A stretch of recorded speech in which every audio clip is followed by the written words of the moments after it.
The Dark Knight Rises is one of the best films I've ever seen, ever.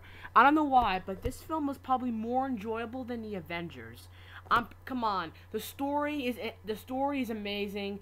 Everything in the movie is so intense, and I love it though. Too bad this is the end of Batman of Christopher Nolan's take. Well, either way, pretty much next summer we're gonna see his take on the man. We're gonna see his take on the Man of Steel, and it's directed by Zack Snyder and produced by Christopher Nolan, Emma Thomas, Charlie Shroven, and Deborah Snyder.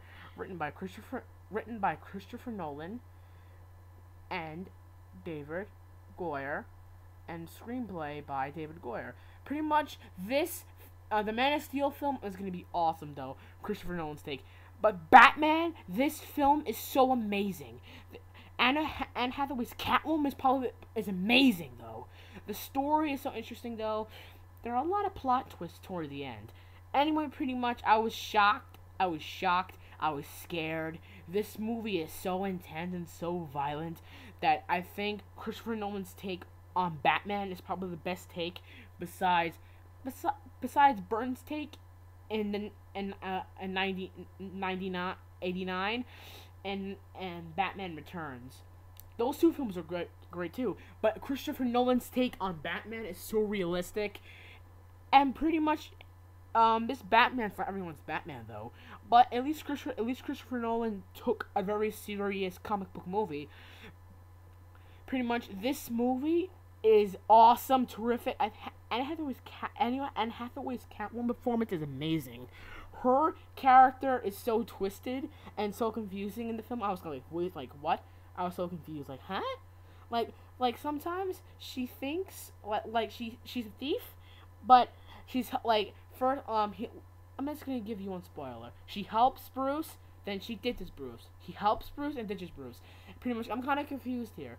And then pretty much, Miranda Tate is totally Talia al Ghul. You liars! You liars! Before this movie came out, you liars! And we go, all the fans were right. All the rumors were true. Talia al Ghul is Miranda Tate. And Bane is one of the best villains in this movie. Come on. Miranda Tate is the ultimate mastermind. No one knew that she was the leader of the League of Shadows. Bane is an awesome villain.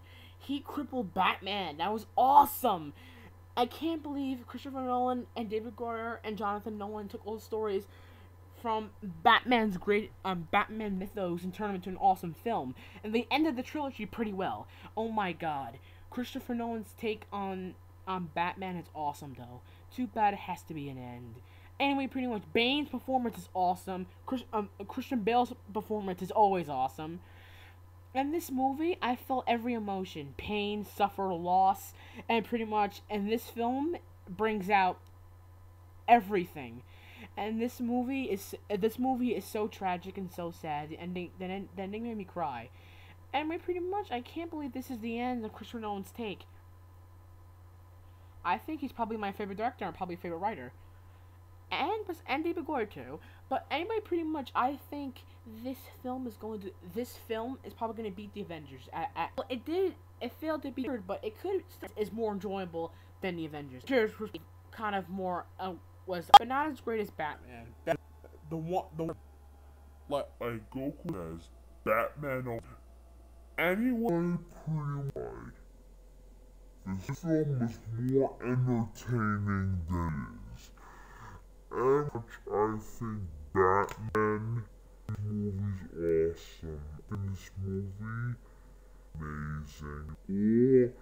The story was interesting, deep, interesting storytelling. The casting is always good for this movie, especially Bane and Catwoman in this movie is amazing. Damn, those two are awesome. And Miranda Tate is awesome too. She's very awesome. This movie is so epic, and it connects to the first film. I wasn't surprised, but this movie confuses you about. This movie confuses you with Bane and Ra's al Ghul.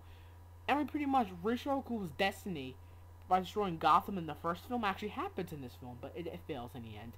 And pretty much, Batman, Batman becomes the hero of Gotham. He becomes the Dark Knight. He's the protector of hope and freedom. John Blake's character is more like Nightwing, more like a Robin, pretty much. I think his performance is awesome. Every performance in this movie blew my mind. The story's excellent. This movie gets a 10 out of 10.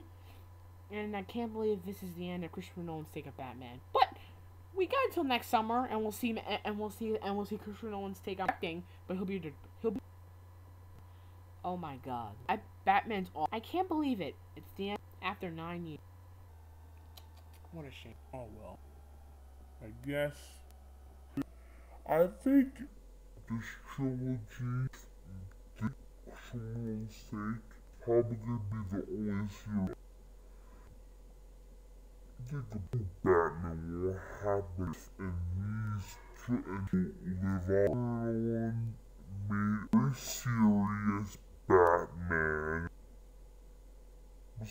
Besides the universe, and those are the three serious movies and books. Most of them are a joke. Most of them are kind of joke. Usually the story fails. But easy enough. Batman always wins, and I hope this movie makes a lot of money though. If it does, they can make a great Batman movie in the future. Or Christopher Nolan might make another trilogy. Think about it. At the end, spoiler alert, John Blake finds the Batcave. Maybe he can come back. Maybe he can become Batman. You never know. Christopher Nolan, his take. Well, that's probably not gonna happen but it's just an idea. This is horrific. By the way, don't hear me talk about this movie. Just see the damn 3 hours. You're gonna hours. I have to say about Batman, Dark Knight Rises, it's brilliant, and it's all Christopher Nolan. This is the beginning of a new one. Thank you for great trilogy and a great take on Batman. This is me signing off, and what